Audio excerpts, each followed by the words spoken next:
Je suis très contente de pouvoir vous rencontrer à Paris. Vous savez, vu de Russie, cela peut paraître étrange quand nous voyons ce qui se passe dans le monde et comment le monde y réagit.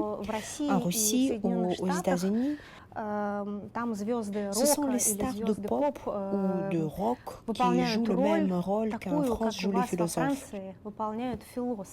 Vous êtes dans la lignée des auteurs tels que Chateaubriand, Hugo, Sartre. Pensez-vous en faire partie en tant que penseur qui a une position politique active?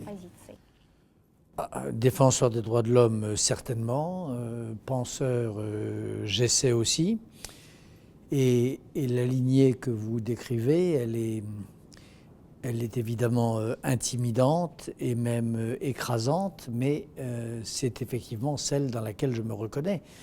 Je suis un modeste continuateur, très très modeste, de ceux que vous citez.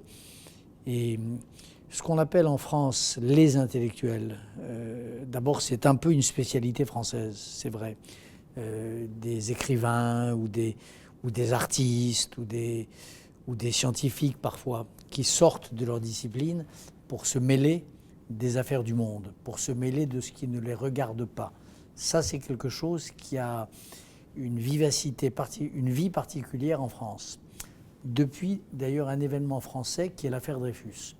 L'affaire Dreyfus, ça a été la naissance de cette figure-là, de l'écrivain qui lève le nez de sa page, qui sort de sa discipline et qui s'exprime sur la place publique, sur les problèmes de tout le monde. Et pour moi, cette tradition-là, c'est une grande tradition. Ça fait partie de la noblesse de la France. Ça fait partie de ce que mon pays a de plus respectable. Cette idée-là de clercs, des intellectuels, c'est aussi des clercs. Alors les clercs, ça a une connotation un peu religieuse, mais ça ne fait rien. C'est ces clercs qui sortent de leur bibliothèque, qui sortent de leur bureau, qui sortent de leur tour d'ivoire pour se mêler des affaires des autres, voilà, pour sortir d'eux-mêmes, pour procéder à ce voyage bizarre qu'un de mes maîtres philosophes appelait l'autruification, devenir autrui, se mettre à la place d'autrui, se mêler des affaires d'autrui. Ça, c'est la tradition dont vous parlez, c'est ce qu'on appelle un intellectuel, et c'est une grande et belle chose. D'ailleurs, le texte d'Émile Zola, chaque étudiant en journalisme en Russie doit, dès sa première année, le lire et le connaître presque par cœur. Vous avez été à différents endroits du monde, vous avez participé à des jeux politiques différents, Sarajevo, Gaza, Libye, l'Ukraine, la Turquie. Et pourtant, vous n'êtes même pas un diplomate ou politique. Pourquoi faites-vous la politique étrangère à la place de l'État? Est-ce que le Quai d'Orsay manque-t-il de personnel?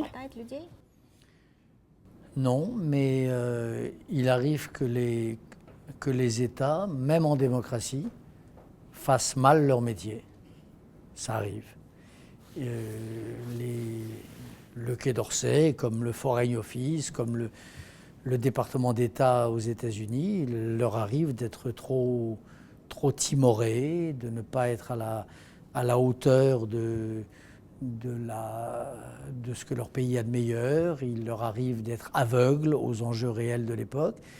Et heureusement qu'à ce moment-là, il y a des citoyens pour élever la voix, pour s'exprimer, pour donner leur point de vue, et non seulement pour donner leur point de vue, mais pour essayer de faire entrer, d'appliquer leur point de vue. Cela me semble tout à fait légitime. Vous me parliez de, je ne sais pas, l'Ukraine. Ben oui, je crois qu'au moment où le peuple ukrainien se révoltait et occupait la place du Maïdan en 2014, c'est un fait que c'est des intellectuels qui étaient là sur le Maïdan, aux côtés des révoltés, des insurgés. C'est un fait que c'est un intellectuel qui a amené un certain nombre d'entre eux dans le bureau du président de la République. Bon, le Quai d'Orsay aurait dû le faire, aurait pu le faire, ne l'a pas fait, je l'ai fait. Et le Kurdistan, autre exemple que vous citiez, chère Elena Servetas, le Kurdistan, la même chose. Je me souviens ma stupeur quand, en 2015, au plus fort de la guerre de Daesh, quand Daesh était à son sommet, je suis allé faire un reportage au Kurdistan pour Le Point, pour mon journal auquel je collabore. Et j'ai découvert qu'il y avait là des femmes et des hommes d'une bravoure incroyable, qui défendaient mon pays à distance, c'est-à-dire qui faisaient barrage à Daesh. J'ai découvert qu'ils avaient à peine de quoi s'armer. Ils avaient des armes rudimentaires, qu'ils n'avaient pas de quoi résister aux attaques chimiques de l'État islamique, de Daesh. Ben, qu'est-ce que vous voulez, j'ai j'ai contacté le président de la République de mon pays, qui est le représentant de tous les Français, donc aussi le mien, et je l'ai alerté. Et non seulement je l'ai alerté, mais j'ai ramené avec moi ce jour-là des commandants kurdes qui sont venus exposer à l'Élysée, au président de la République, la situation, c'est-à-dire leur engagement sur le terrain, comment ils nous protégeaient, comment ils n'étaient pas suffisamment aidés. Ben, oui, ça aurait été bien que le Quai d'Orsay le fasse. Le Quai d'Orsay fait beaucoup de choses, hein, ils sont occupés. C'est pas, mais là, ça, en effet, c'est à moi qu'il a appartenu de donner l'alerte. Les intellectuels, c'est des lanceurs d'alerte, des whistleblowers. C'est d'abord des penseurs, des gens qui écrivent, bien sûr, mais de temps en temps, ce sont des whistleblowers. Et c'est normal. Cela marche en France, mais malheureusement pas dans tous les pays le président est prêt à entendre. Mais vous dites vous-même que le président de la République est à votre écoute. Est-ce que pareil avec Emmanuel Macron? Il vous entend? De quel sujet discutez-vous? Et de quelle manière cela se passe-t-il? Est-ce que vous téléphonez simplement à Élysée comme aujourd'hui, par exemple? Nous sommes à la veille du sommet du format Normandie. Vladimir Poutine doit arriver à Paris. Pouvez-vous téléphoner à Emmanuel Macron et lui dire que Vladimir Poutine arrive et il faut lui dire de telle et telle chose? Je ne sais pas si le président Macron m'écoute, je ne sais pas s'il m'entend, je ne sais pas s'il me lit. Seule chose que je peux vous dire, parce que c'est public, c'est que, par exemple, quelques semaines après son élection, il a vu le film que j'avais tourné pendant la bataille de Mossoul, sur le terrain, avec une petite équipe. J'ai tourné un film qui s'appelait La bataille de Mossoul. Il a demandé à le voir au palais de l'Élysée et il m'a fait l'honneur de m'y inviter avec mon équipe et avec quelques commandants kurdes. Donc là, je peux vous le confirmer, il a vu ce film. Qu'est-ce qu'il en a fait? Je ne sais pas, mais il l'a vu. Et je crois qu'il l'a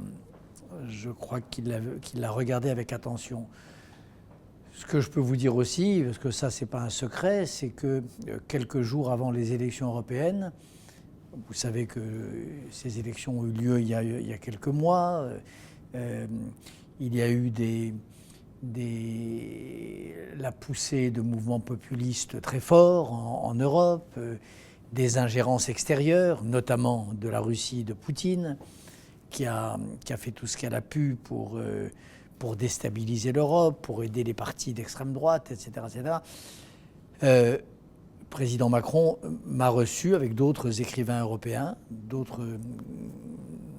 des écrivains venus de plusieurs pays d'Europe, des grands écrivains, des prix Nobel, d'autres. Il y a eu un déjeuner où, là encore, il a écouté les uns et les autres. Il y avait Agnès Heller, qui est morte il y a quelques semaines, qui était là, qui représentait la Hongrie. Il y avait Abdullah Sidran, qui représentait la Bosnie. Il y avait Claudio Magris, grand écrivain, et ainsi de suite. On était 12. Il a pris la peine de cela. Je sais que une autre fois,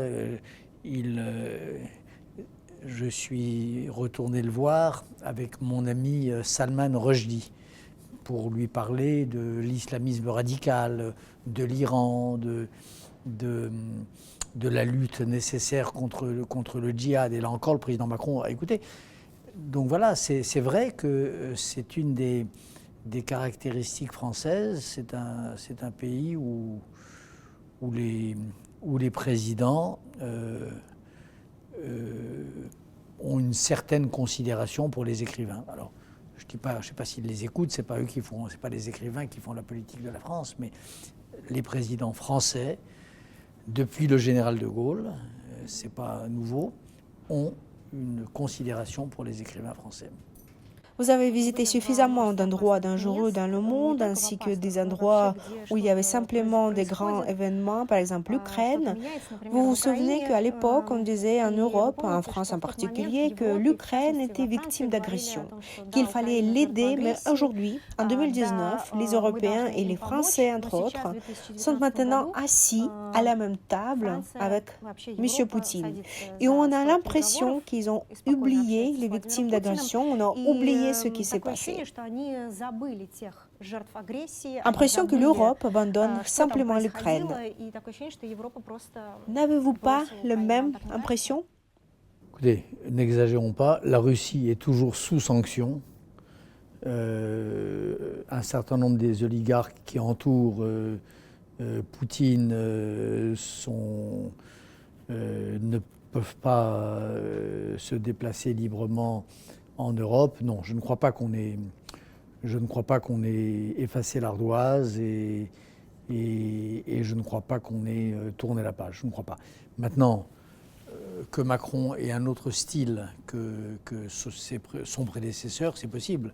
Il a réengagé le dialogue. Mais, par exemple, la première fois où il a reçu Poutine au palais de Versailles, je crois, il l'a reçu, mais en même temps, il lui a dit son fait. Lorsqu'il a dit que Russia Today et Sputnik n'étaient pas des chaînes, n'étaient pas des organes de presse, mais étaient des organes de propagande, Poutine a beau être impénétrable, il a accusé le coup tout de même. Et il a été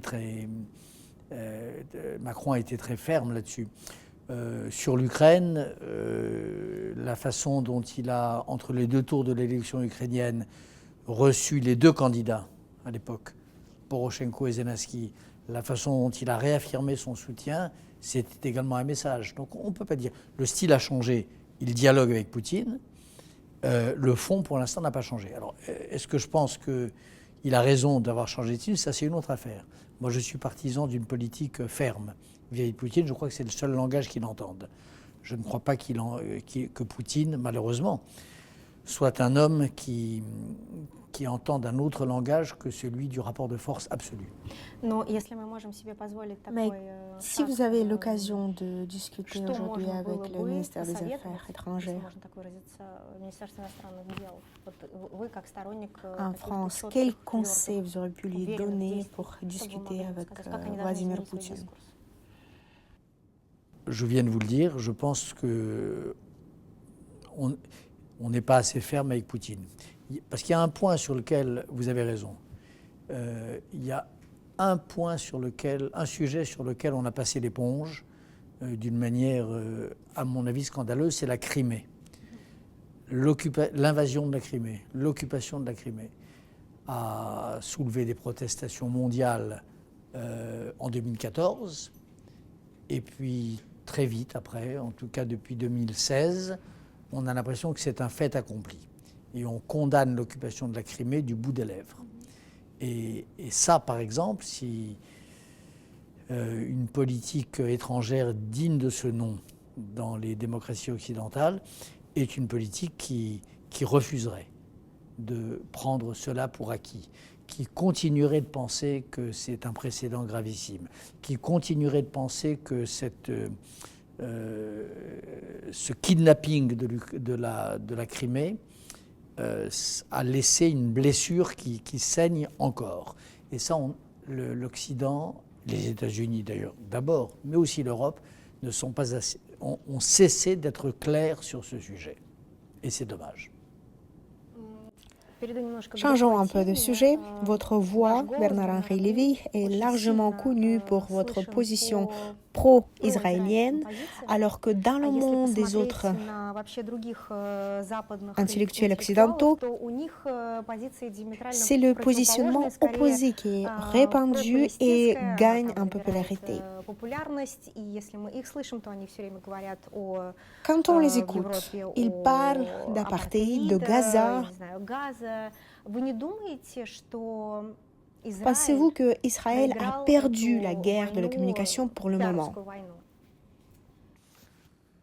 Pour l'instant, ceux qui malheureusement ont perdu le plus, qui ont perdu la guerre pour le moment, la guerre de la démocratie, la guerre de la vie, c'est les Palestiniens eux-mêmes. Les grandes victimes de tout ce qui se passe, c'est les Palestiniens. Ils sont les otages de chefs irresponsables. Ils sont les premières victimes du terrorisme de leurs organisations. Ceux qui emprisonnent Gaza, c'est d'abord le Hamas. Et Israël n'a pas grand-chose à voir avec ça. Je vais vous dire, vous me dites que je suis connu pour mes sympathies pro-israéliennes, c'est vrai, mais au fond de mon cœur, j'ai aussi une vraie sympathie profonde pour les Palestiniens. Et moi, ce dont je rêve, c'est de voir une solution à 2 États, ou peut-être à 3 États, peut-être c'est Gaza, la Cisjordanie, Israël, je ne sais pas. Mais moi, je rêve de voir les Palestiniens accéder à une souveraineté, accéder à la liberté, pouvoir se déplacer librement. Qui les en empêche? Sinon, d'abord, la direction de leur mouvement, qui a décidé de les prendre en otage et qui a décidé de s'en servir, des Palestiniens, de s'en servir comme d'une chair à canon, comme d'une arme, dans une espèce de guerre privée dont Israël est également au fond l'un des prétextes. Donc, pour moi, je ne sais pas si Israël a perdu la guerre de la communication. Je pense que les sociétés civiles d'Israël et de Palestine ont perdu la seule guerre qui compte, qui est la guerre pour la paix, la guerre pour envoyer ses enfants à l'école sans avoir le cœur, le ventre pris par l'angoisse, la guerre pour construire une vie normale et prospère. Voilà. Mais je dis, ils ont perdu la guerre, excuse-moi, de communication, parce que si on regarde des journaux français, Le Monde et même l'AFP, on a toujours cette impression qu'Israël, c'est un agresseur. On a cette image-là et on ne voit pas forcément combien de victimes il y avait de l'autre côté, mais on connaît exactement ce qui se passe, comment, de côté des Palestiniens, combien de pertes, etc., combien de raquettes sont parties d'Israël. Donc c'est pour ça que je dis, ils ont cette image noire en France, il me semble. Ce qui est vrai, c'est qu'il y a en France une espèce d'idéologie et presque parfois une religion qui est l'antisionisme. La haine d'Israël, quoi qu'Israël fasse. Il arrive qu'Israël se conduise mal, il arrive qu'Israël se conduise bien, il arrive qu'Israël ait une mauvaise politique, il arrive qu'Israël ait une bonne politique, ça ne change rien. Israël est détesté comme tel par une grande partie de l'opinion publique en France, et au-delà de la France, en Europe, et au-delà de l'Europe, dans le reste du monde. Ça, c'est vrai. Mais ça, c'est pas d'aujourd'hui que ça date. C'est quelque chose qui est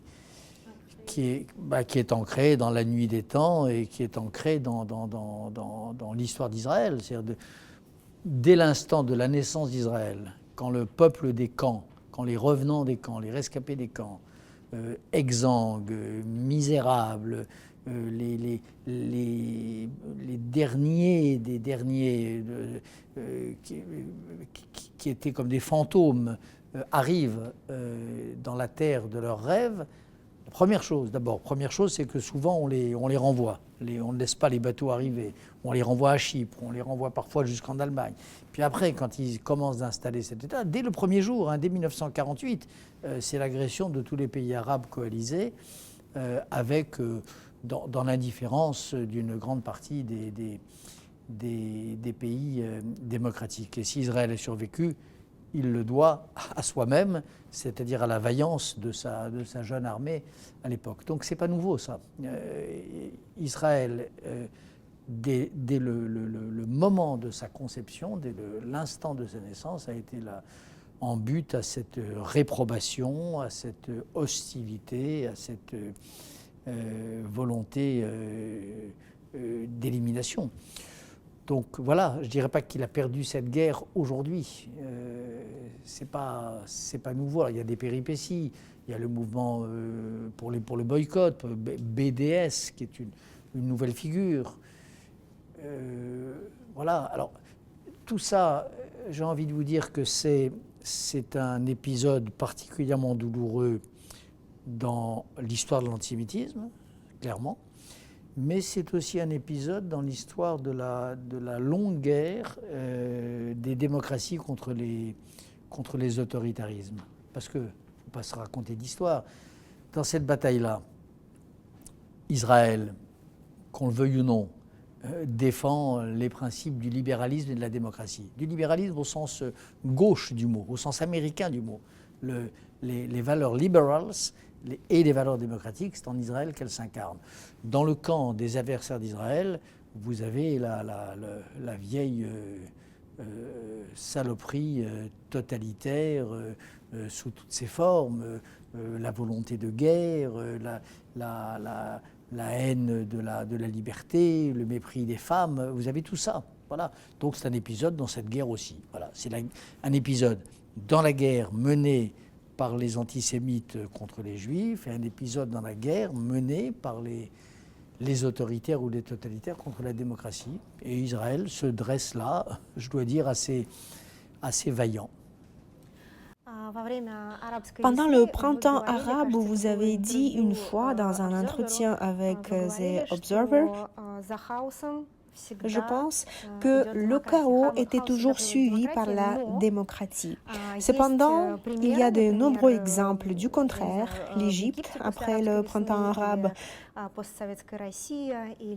la Russie post-soviétique, l'Espagne, ce n'est pas toujours que le chaos était suivi par la démocratie. Parfois, le chaos mène à l'autocratie. Ça dépend. Regardez justement l'histoire d'Israël. Overnight, en 1948, on est passé à la démocratie. Ça dépend. Non. Ce que j'ai dit à l'époque des printemps arabes, c'est un peu différent. J'ai dit qu'un démocrate n'avait pas... Un démocrate, face à une demande de démocratie dans une autre partie du monde, n'avait pas le droit de dire interdit. Un démocrate n'a pas le droit de fermer la porte. Un démocrate n'a pas le droit de dire à un peuple arabe, par exemple, ou au peuple russe, ou whatever, n'a pas le droit de lui dire « vous n'êtes pas prêt ». N'a pas le droit de lui dire « la démocratie, c'est pour nous, c'est pas pour vous ». N'a pas le droit de lui dire « la maison est déjà pleine ». Le devoir d'un démocrate, c'est de tendre la main. Le devoir d'un démocrate, c'est d'ouvrir la porte. Après, certains entrent, certains n'entrent pas. Certains prennent la main, certains la rejettent. Certains la prennent et la lâchent, et puis la reprendront après, ou l'inverse. Mais l'attitude juste, c'est face à cette demande exprimée de démocratie, où qu'elle soit, c'est de l'accueillir. Après, il appartient à celui qui a exprimé cette demande d'aller au bout ou non.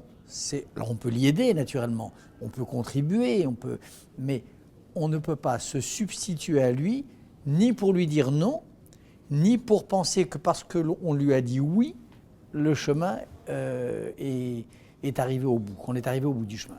Je vais reprendre en français pour reprendre votre métaphore avec la main tendue. Parfois, il est certes qu'on tend la main, mais parfois, il me semble que, je ne sais pas, c'est un exemple de Libye, on ne tend pas la main, mais on les tire par la main.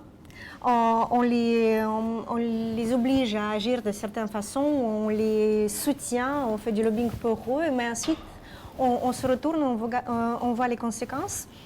Est-ce qu'on ne doit pas se sentir coupable en quelque sorte que oui, on était là pour les actions militaires en Libye? Moi, écoutez, je suis bien, enfin, je suis bien placé pour vous répondre parce que j'ai été très associé à cette action de la France et de l'Europe pour la Libye. Et non seulement je ne m'en sens pas coupable, mais je m'en sens très fier. Je me sens très fier de ce que mon pays a fait pour la Libye. Pour 3 raisons. Première raison, la raison de principe que je vous dis.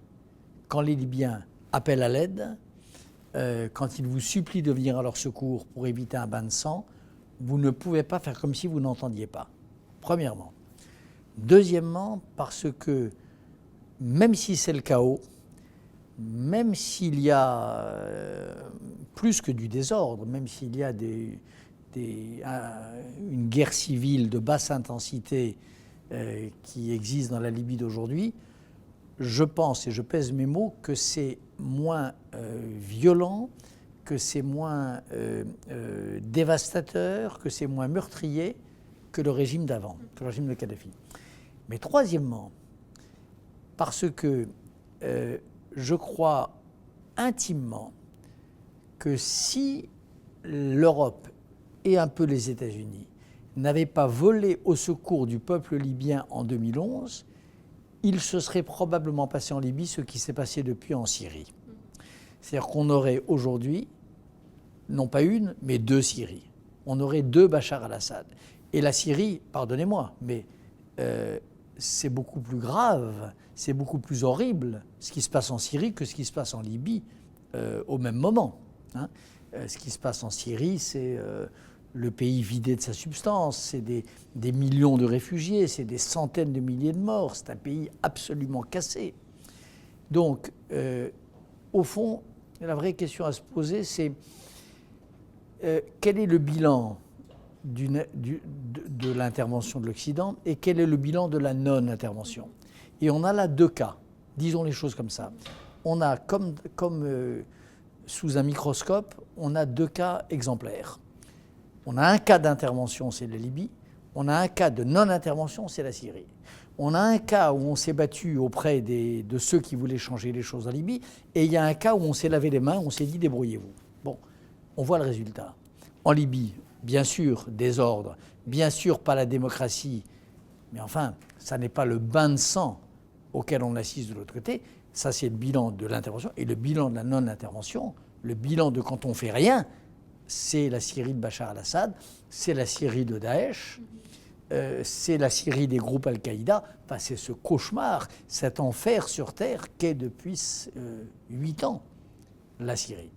Donc, ce qu'il faut, moi, ce que je compare, quand je fais mon examen de conscience, je compare le bilan de l'intervention, le bilan de la non-intervention. Et je pense que le premier est bien supérieur au second. Justement, si vous avez mentionné la Syrie, en Europe, il y a des voix qui sont assez fortes pour indiquer que ce que Bachar al-Assad doit faire, démissionner, partir, exiler, etc. Mais en même temps, l'Europe, elle est là à tendre la main, serrer la main aux princes saoudiens qui sont parfois comme Bachar al-Assad, voire pire. Est-ce que vous pensez que les Européens, pas seulement la France, est-ce qu'ils ont toujours cette moralité de dire comment on doit agir, comment tel doit agir, si eux-mêmes ils sont menés par l'intérêt financier souvent? Il n'y a pas un État au monde qui ne soit pas mené par le souci des intérêts de son peuple. Ça, c'est évident. Ça, c'est la politique des nations depuis qu'il y a des nations, c'est la politique des empires depuis qu'il y a des empires, c'est la politique des peuples depuis qu'il y a des peuples. En effet, la défense de l'intérêt national, c'est une donnée incontournable de la politique. Après, l'intérêt national, c'est aussi la défense de certaines valeurs. Ce n'est pas seulement l'intérêt financier. Défendre l'intérêt national, c'est défendre aussi une tradition, c'est défendre une culture, c'est défendre des principes. Et par exemple, en France, en Europe, en Occident, il y a un principe, il y a une tradition, qui est la tradition de ce qu'on appelle dans la philosophie classique la guerre juste. La guerre, pas nécessairement la guerre militaire, mais enfin la guerre, ça peut être des sanctions, ça peut être l'économie, la guerre juste. Ça fait partie de la tradition de l'Occident. Défendre ses propres intérêts, c'est défendre aussi ce que, de Saint-Augustin aux théoriciens modernes, on appelle la guerre juste. Alors il y a des critères de la guerre juste. La guerre juste, c'est quelque chose où on ne peut pas se lancer comme ça de manière inconsidérée, sinon ça donne par exemple la guerre de Bush en Irak, qui était une erreur. Une guerre juste, il y a une série de choses. Il faut d'abord que la cause soit juste.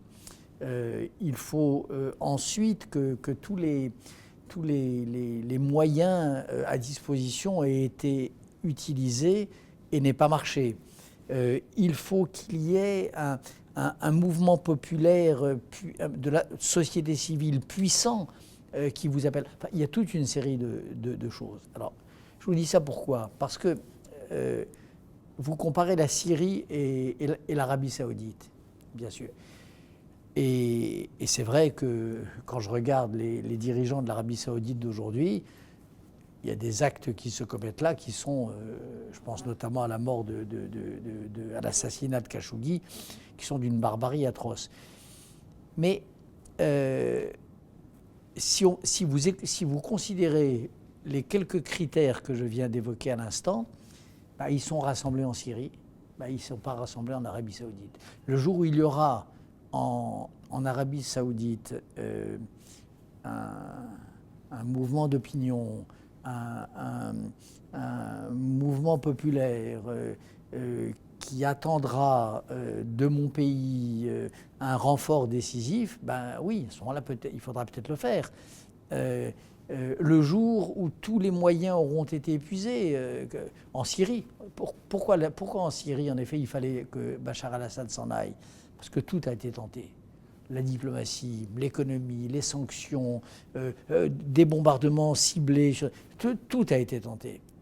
Et Bachar al-Assad continue avec une espèce d'obstination d'ouvrier de la mort et du crime, de gazer les enfants et de massacrer les populations civiles. Donc c'est sans comparaison.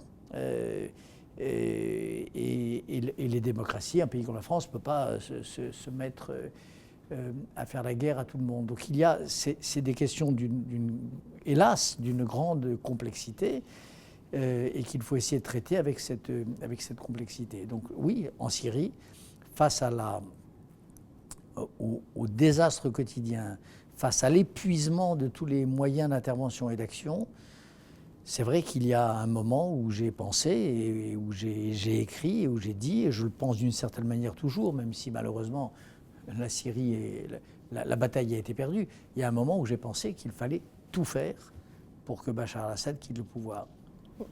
Les avions pour Alep. J'ai écrit un article qui s'appelle « Les avions pour Alep ». Oui. Votre dernier livre, L'Empire et 5 rois, donc vous évoquez le fait que les États-Unis, aujourd'hui, ils ont volonté de se retirer de la scène internationale, si on peut dire comme ça. Ils ne veulent plus être le chef du monde libre. Pourquoi vous pensez qu'ils ont cette volonté ? C'est dû en partie à la personnalité de Trump, mais c'est dû aussi à un mouvement très profond dans la société américaine que personnellement j'ai vu se dessiner depuis longtemps. J'ai écrit un livre il y a une quinzaine d'années qui s'appelait American Vertigo, où je décrivais déjà cette Amérique saisie de vertige devant le vide de sa propre vocation. C'est malheureusement un mouvement de longue haleine, un mouvement de fond, qui fait que les États-Unis sont en train de tourner le dos à leur propre grandeur. Ça arrive dans l'histoire des peuples. Et vous dites, si j'ai bien compris, dans le livre, après que les États-Unis sont retirés, il y a un vide qu'on voit le vide qui peut être occupé par les 5 rois, notamment la Russie, la Turquie, la Chine, l'Arabie saoudite et l'Iran. Et vous dites que c'est dangereux. En quoi ça peut être dangereux ? Je retire la Chine parce que, évidemment, à mon avis, il me semble que la Chine elle a des instruments et des puissances nécessaires pour influencer le monde extérieur. Mais est-ce que vous pensez vraiment que la Russie, la Turquie, l'Arabie Saoudite et l'Iran, ils peuvent influencer le reste du monde?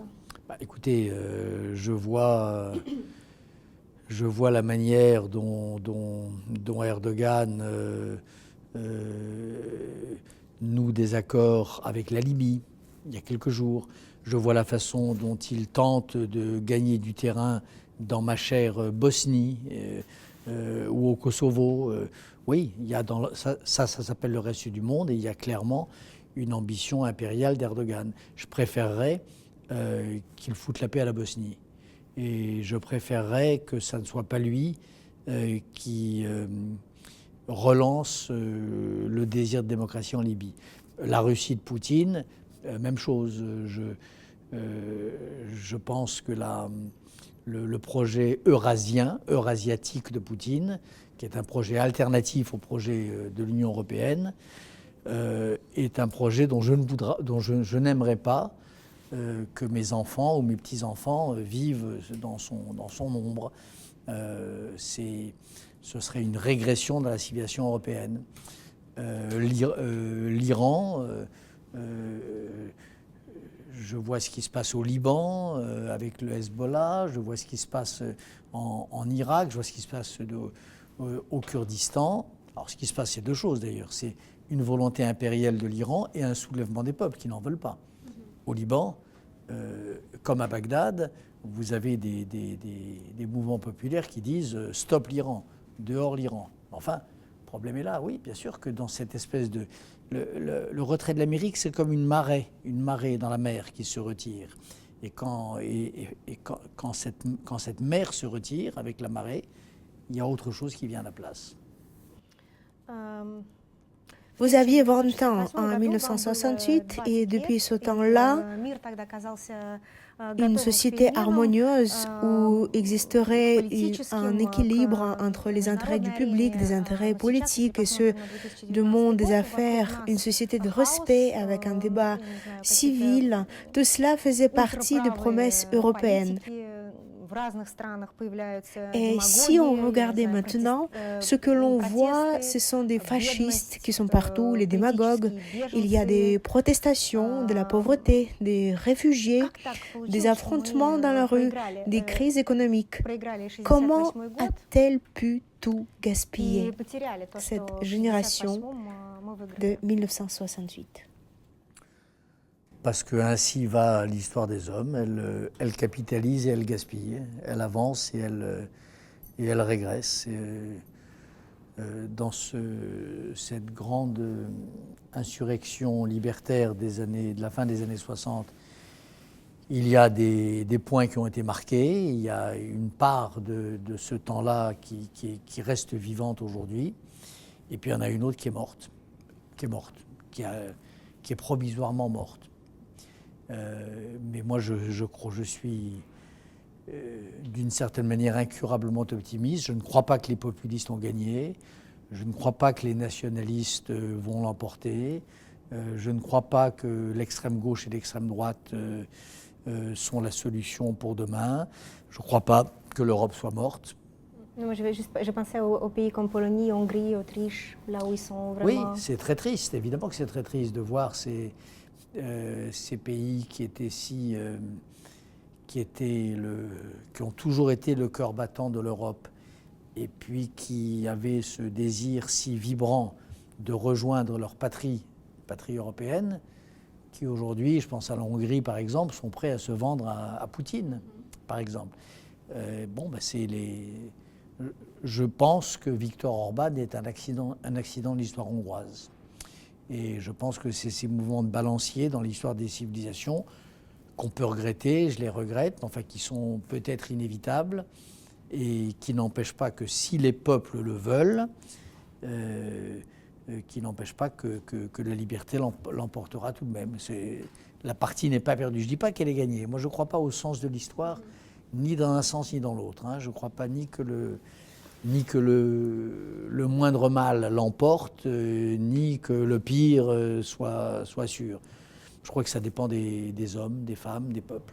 Donc vous pensez, pour conclure, pour clore notre discussion, vous pensez que le grand projet libéral du XXIe siècle, il n'est pas encore complètement perdu. On peut en faire quelque chose encore. Oui, bah oui,